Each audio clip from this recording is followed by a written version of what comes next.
Hey everyone, it's Autumn from Resting Keto Face. Y'all are gonna have to forgive me for this scene. I am on my lunch break and it is rainy today and there's no light inside our house. So I'm gonna do the best I can with what we've got today, but I wanted to share with you a few tips that I have for saving money whenever you're trying to lose weight on keto. One of the things I hear the most, one of the reasons that people decide, nah, I'm not gonna do keto, is because they think it's going to be too expensive, and that's an excuse. Everybody has priorities for how they spend their money, and personally, I'm going to spend my money on things that will help me to stay healthy and to physically be able to do the things that I want to do in life. I know from doing keto for almost 3 years now that if I just stick to the basics and do what I'm supposed to do, that it works. A lot of people, whenever they try dieting, deal with yo-yo dieting. I think that comes from not having a full commitment to whatever it is that your goal is or your reason for doing it.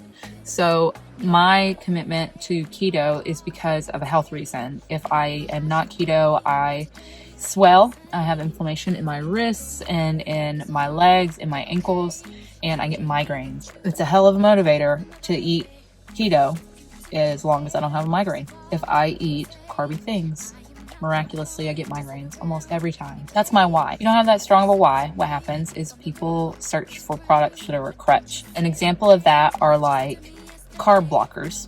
Those don't work. I see a lot of people that don't want to just stick to keto macros, invest in ketones, and that, I'll tell you now, is a waste of money. That's not going to help you lose weight. That's just going to help you read a certain ketone level on a pee strip. And that ultimately is not benefiting you, you know? I think as a society, we're obsessed with like the metrics of something, and we can't just, plant something in good faith and know that it will sprout. Eventually, after you give your body enough care and you spend the correct amount of time and you eat the right things, your body will do what it needs to do. You can't force the seed to sprout. So think about that whenever you're doing keto. The second thing is you should be eating fresh foods in bulk.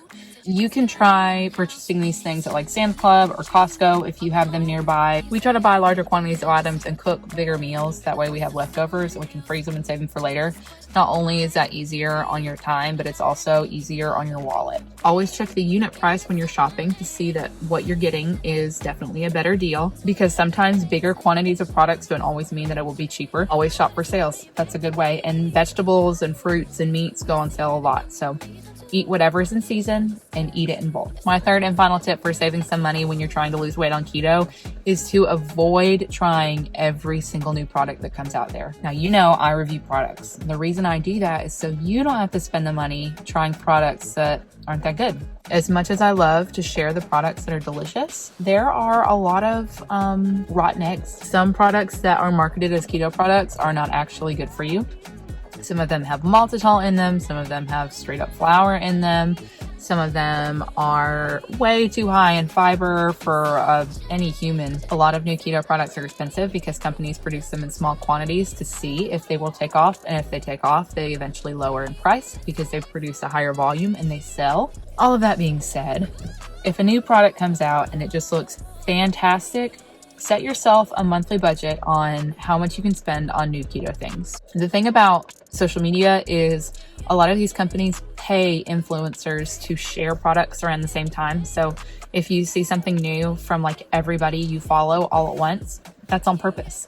The companies want you to see something as much as possible so you're interested in it and you'll research it and probably buy it just so you can try it. Look for good reviews. What I mean by that is look for reviews from people who have not been paid to share those things. So if you see something that says paid partnership, be a little wary. If it's a person that you follow that you know is trustworthy, it's probably okay.